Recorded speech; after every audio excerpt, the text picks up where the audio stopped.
নমস্কার, দেখছেন নটার খবর, সঙ্গে রয়েছি আমি অভিনন্দা। শুরুতেই যে গুরুত্বপূর্ণ খবরের দিকে নজর রাখবো। দেশবাসী যেভাবে চাইছেন তেমনই হবে।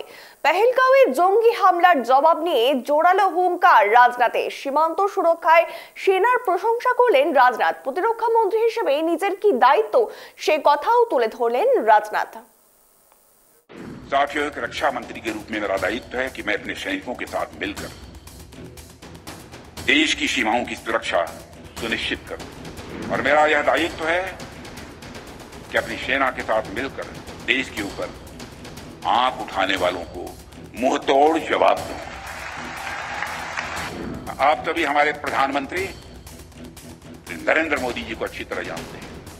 जोखिम उठाने का भाव किस तरीके से उन्होंने सीखा है अपने जिंदगी में। मोदी जी के नेतृत्व में जैसा आप चाहते हैं वैसा होकर रहे हैं।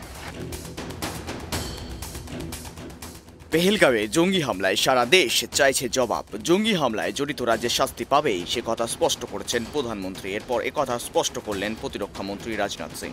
প্রধানমন্ত্রী নরেন্দ্র মোদীর প্রশংসা করে তিনি বললেন, দেশবাসী যেমন চাইছেন তা হবেই। রবিবার নয়াদিল্লিতে সংস্কৃতি জাগরণ মহোৎসবে তিনি আরও বলেন, যারা ভারতে আক্রমণ করার সাহস দেখায় তাদের যোগ্য জবাব দেওয়া তার দায়িত্ব। आप सभी हमारे प्रधानमंत्री नरेंद्र मोदी जी को अच्छी तरह जानते हैं।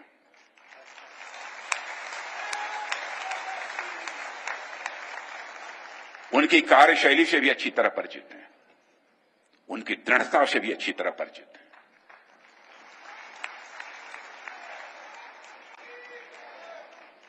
जोखिम उठाने का भाव किस तरीके से उन्होंने सीखा है अपने जिंदगी में। मंत्री मोदी जी के नेतृत्व में जैसा आप चाहते हैं वैसा होकर रहे हैं।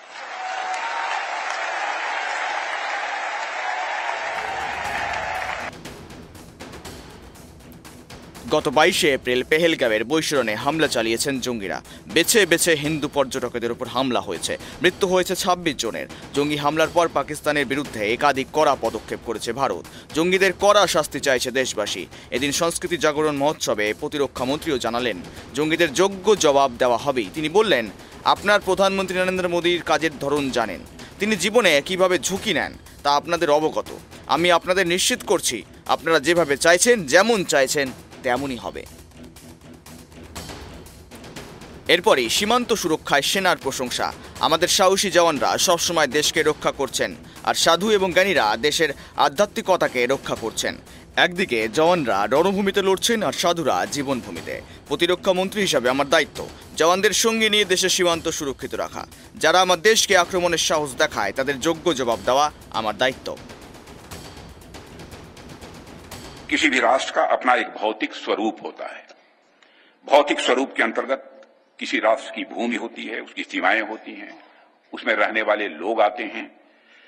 तो वहीं दूसरी तरफ राष्ट्र का एक अपना आत्मिक स्वरूप भी होता है, जिसके अंतर्गत राष्ट्र की संस्कृति, उसके विचार और उसके मूल्य आते हैं। एक राष्ट्र के रूप में भारत के भौतिक स्वरूप की सुरक्षा हमारे वीर सैनिकों ने हमेशा की है।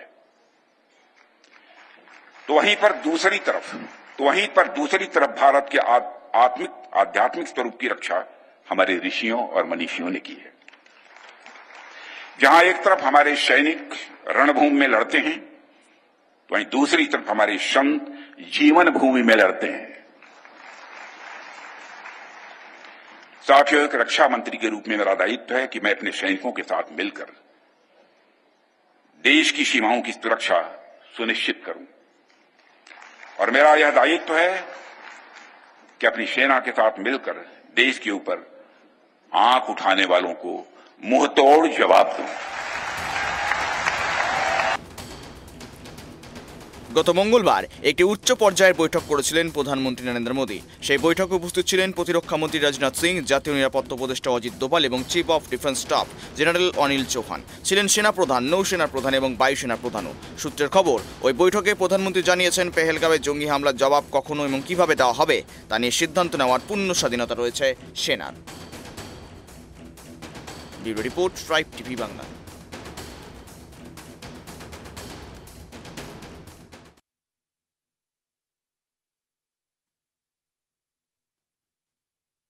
আরো বিস্তারিত কথা বলবো এই নিয়ে টেলিফোন লাইনে রয়েছে আমাদের সহকর্মী সত্যজিৎ। সত্যজিৎ, জানতে চাইবো যে পেহেলগাঁও হামলার জবাব দেবে ভারত বললেন রাজনাথ সিং, ঠিক কেমন প্রস্তুতি নিচ্ছে ভারত, কি জানা যাচ্ছে?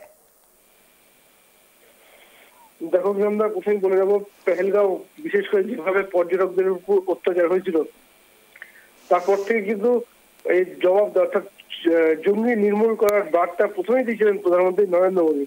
তার কারণ তুমি জানো, এই ঘটনার পরই তৈরি করে কিন্তু পেহেলগাঁওতে ছুটে যান দেশের স্বরাষ্ট্রমন্ত্রী অমিত শাহ। প্রধানমন্ত্রী নরেন্দ্র মোদী তার সৌদি আরব কাটছাট করে দেশে ফেরত আসেন। দেশে ফেরত আসে বৈঠক করেন দেশের নিরাপত্তা উপদেষ্টা অজিত দোভালের সঙ্গে।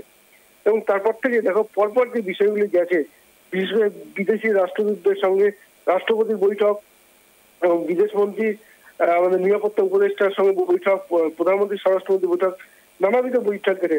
এবং এরই মানে যেটা অত্যন্ত গুরুত্বপূর্ণ হচ্ছে সর্বদলীয় বৈঠকও কিন্তু হয়েছে। এবং সর্বদলীয় বৈঠক থেকে প্রত্যেক বিরোধী রাজনৈতিক দল কিন্তু সরকার পক্ষকে সমর্থন জানিয়েছে, অর্থাৎ সরকার যা সিদ্ধান্ত নেবে তার সমর্থন। এরপরেই বলা যেতে পারে যে তিন বাহিনীর প্রধান, স্থলবাহিনী, জলবাহিনী এবং বিমান বাহিনী, তিন বাহিনীর প্রধান বৈঠক করেন রাজনাথ সিং এর সঙ্গে। এরপর রাজনাথ সিং বৈঠক করেন প্রধানমন্ত্রী নরেন্দ্র মোদীর সঙ্গে। এরপর যে বৈঠকটা হয়েছিল সেটা হচ্ছে প্রধানমন্ত্রী ছিলেন, তিন বাহিনীর প্রধান ছিলেন, দেশের নিরাপত্তা উপদেষ্টা অজিত দোভাল ছিলেন এবং সিডিএস অর্থাৎ চিফ অফ ডিফেন্স স্টাফও ছিলেন এবং প্রতিরক্ষা মন্ত্রী ছিলেন। সেই বৈঠকের পর কিন্তু তিন বাহিনীকে একদম বলা যায় স্বাধীনতা দেওয়া হয়, যে যাবতীয় সিদ্ধান্ত নেবে তিন বাহিনী। এরপর থেকে দেখো বিভিন্ন স্তরে আমরা যদি দেখি, বিমান বাহিনী, স্থলবাহিনী, জলবাহিনীর একদম চূড়ান্ত প্রস্তুতি কিন্তু শুরু করেছে, প্রস্তুতি একদম শেষ পর্যায়ে। আমরা দেখেছি উত্তরপ্রদেশে গঙ্গা এক্সপ্রেসওয়েতে রীতিমতো রাফাল, সুখোই সহ বিভিন্ন যুদ্ধ বিমান ওঠানামা করে। সুতরাং যুদ্ধের প্রস্তুতি কিন্তু একদম তুঙ্গে। এবং তারপরেই বলা যেতে পারে যে পাকিস্তান যে জঙ্গি নির্মূলের যে বার্তা দিয়েছেন তা একদম ভারতের তিন বাহিনী কিন্তু সহায়তা করেছে। আমরা যদি দেখি জম্মু কাশ্মীর দেখো প্রত্যেকটা ক্ষেত্রে নিরাপত্তা বাড়ানো হয়েছে, জোরদার করা হয়েছে, পাশাপাশি চলছে তল্লাশিও। এবং গতকালই যেটা তা হচ্ছে অমৃতসর থেকে 2 জন আইএসআই চরকে কিন্তু গ্রেপ্তার করেছে পাঞ্জাব পুলিশ। এবং এটা কিন্তু অত্যন্ত গুরুত্বপূর্ণ। তিনি কি করছিলেন, তিনি সেখানে সেনাবাহিনীর অবস্থান, রণতরীর বিশেষ অবস্থানগুলো তুলে ছবি তুলে দিয়ে সেগুলো পাকিস্তানের গোয়েন্দা সংস্থা আইএসআই কে পাঠাচ্ছিলেন। সুতরাং বলা যায় ভারতবর্ষে নাশকতা চালানোর জন্য পাকিস্তানের একদিকে যেমন গোয়েন্দা সংস্থা সক্রিয়, ঠিক তেমন বিভিন্ন জঙ্গি সংগঠনও সক্রিয়। আর ঠিক সেইখানে রাজনাথ সিং এই বার্তা যে জঙ্গিদের উপযুক্ত জবাব দেওয়া, অর্থাৎ এবার সময় অপেক্ষা, সাধারণত যেতে চাইছেন যে জবাবটা কবে। কিন্তু আরেকটু তোমাকে বলে রাখবো যে পাকিস্তানকে ভারত যে জবাব দেয়নি তা কিন্তু নয়, পাকিস্তান নাজেহাল হয়ে গেছে। প্রথমে যে সিন্ধু চুক্তি বাতিলের পরে পাকিস্তানের কৃষিকাজে, বিশেষ করে অর্থনৈতিক অবস্থা কিন্তু বিরাট ধাক্কা গেছে। তুমি জানো পাকিস্তানের কৃষিকাজের 30% জল কিন্তু উঠে আসে এই সিন্ধু নদ থেকে। এবং পাকিস্তানের বিদ্যুৎ সাপ্লাই সেটাও কিন্তু এই সিন্ধু নদের উপর নির্ভরশীল। এবং সিন্ধু চুক্তি বাতিল হওয়ার ফলে একটা ধাক্কা খেয়েছে। দ্বিতীয় যে ধাক্কাটা খেয়েছে তা হচ্ছে যে পাকিস্তানের আমাদের বিভিন্ন নাগরিক যারা দেশের মানুষ রয়েছেন তাদের তড়িঘড়ি ফেরত পাঠানো। এবং আরেকটা যেটা তা হচ্ছে যে পাকিস্তানের ঝিলাম নদীর জল হঠাৎ করে বেড়ে যায়, পাকিস্তান বন্যা হয়ে গেছে। এবং আরেকটা দেখো, পাকিস্তানের যে রয়েছে পিওকে অর্থাৎ পাক অধিকৃত কাশ্মীর, সেটাও কিন্তু বর্তমানে পাকিস্তানের নিয়ন্ত্রণ নেই, তারা পাকিস্তানের হাত থেকে বেরিয়ে আসতে চাইছে। এবং আমরা যেটা বলবো পাকিস্তানের যেটা আরেকটা যে খাইবার পাখতুনখোয়া, সেখানে কিন্তু ব্যাপক বিদ্রোহ শুরু হয়েছে এবং তারাও কিন্তু আলাদা রাষ্ট্রের দাবি জানাচ্ছে। এবং আরেকটা বালুচিস্তান, তারাও কিন্তু নিজেদের স্বাধীন ঘোষণা করে রীতিমতো একটি শহরও দখল করেছে। সুতরাং এই যে পাকিস্তানের অন্দরে যে বিদ্রোহ, একদিকে ভারতের চাপ, অন্যদিকে পাকিস্তান অন্দরের বিদ্রোহ, মানে পাকিস্তান কিন্তু যথেষ্ট বেকায়দা অবস্থায় আছে। প্রত্যেকটা ক্ষেত্রে কিন্তু ভারতের কূটনৈতিক কিন্তু পদক্ষেপ করেছে। ইতিমধ্যে কিন্তু আফগানিস্তানে গেছিলেন ভারতের রাষ্ট্রদূতরা, তালিবান সরকারের সঙ্গে কিন্তু বৈঠক করে। অর্থাৎ এই যে খাইবার পাখতুনখোয়ার কথা বললাম, এখানে কিন্তু সমর্থন জানিয়ে আসছে তালিবান। সুতরাং পাকিস্তান যে জবাব পায়নি তা না, কিন্তু এই যে জঙ্গি নির্মূলের কথা যেটা বলেছেন তার বিরুদ্ধে পদক্ষেপ নেওয়ার কথাই কিন্তু প্রতিরক্ষা মন্ত্রী রাজনাথ সিং এর গলায় শোনা গেল। একদমই। বিমান বাহিনী, নৌবাহিনী, ভারতীয় সেনাবাহিনীর প্রধানদের সাথেও কথা হয়েছে প্রধানমন্ত্রীর। সঙ্গে ছিলেন national security adviser Ajit Doval. তাহলে কি সরাসরি যুদ্ধের প্রস্তুতি নিচ্ছে ভারত, কি বলবে?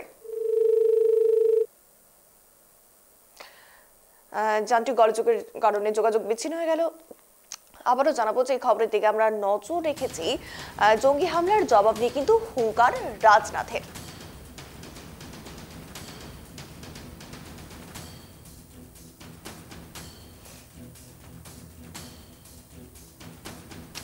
দেশবাসী যেভাবে চাইছেন তেমনই জবাব দেওয়া হবে, এমনটাই জানিয়েছেন রাজনাথ।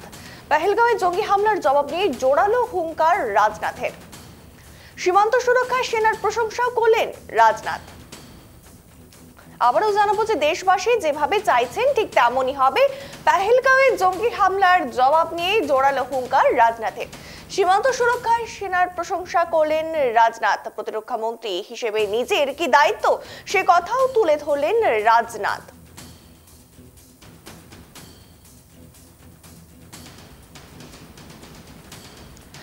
আবারও যোগাযোগ করবো সত্যজিতের সঙ্গে। টেলিফোন লাইনে রয়েছে সত্যজিৎ, আমাদের সহকর্মী। সত্যজিৎ, বিমান বাহিনী, নৌবাহিনী, ভারতীয় সেনাবাহিনীর প্রধানদের সাথেও কথা হয়েছে প্রধানমন্ত্রীর।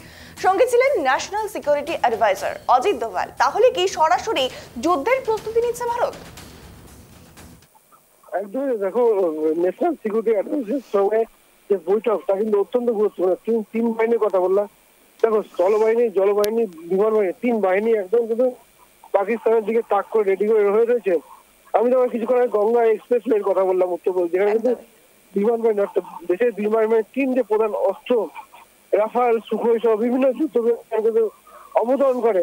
এবং এমনকি শুধু তাই না, দিনের বেলা নয়, রাত্রেবেলাও তারা কিন্তু প্রস্তুতি সেরে রাখে। অর্থাৎ যদি কোনো কারণে যুদ্ধ লেগে যায়, তাহলে যদি কোনো রান্নায় ক্ষতিগ্রস্ত হয়, তাহলে এই যে বলা যায় জাতীয় সড়ককে কিন্তু ব্যবহার করবে বিমান বাহিনী, তারা কিন্তু প্রস্তুতি সেরে রাখলো।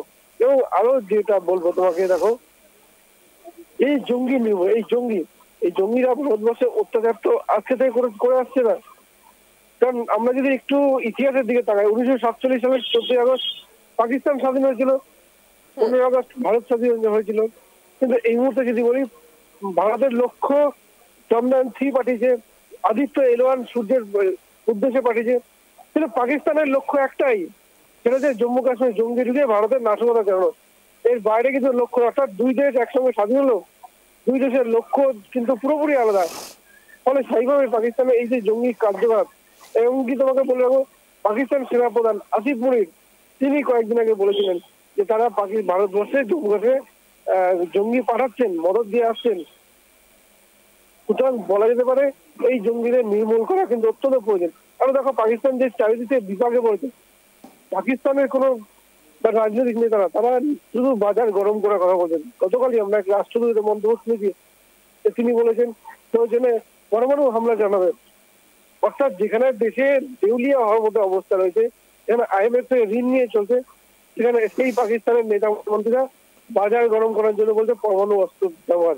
সুতরাং বুঝতেই পারছো হাস্যকর অবস্থা রয়েছে। কিন্তু এই জঙ্গিদের যে নির্মূলের কথা প্রধানমন্ত্রী, প্রতিরক্ষা মন্ত্রীর গলাতে এসেছিল, সুতরাং সেই নির্মূল হয়তো শুধুমাত্র খুব শীঘ্রই ভারতের সেনা অভিযানে নামতে চলেছে। অভিনন্দন। একদমই, অসংখ্য ধন্যবাদ সত্যজিৎ সঙ্গে থাকার জন্য।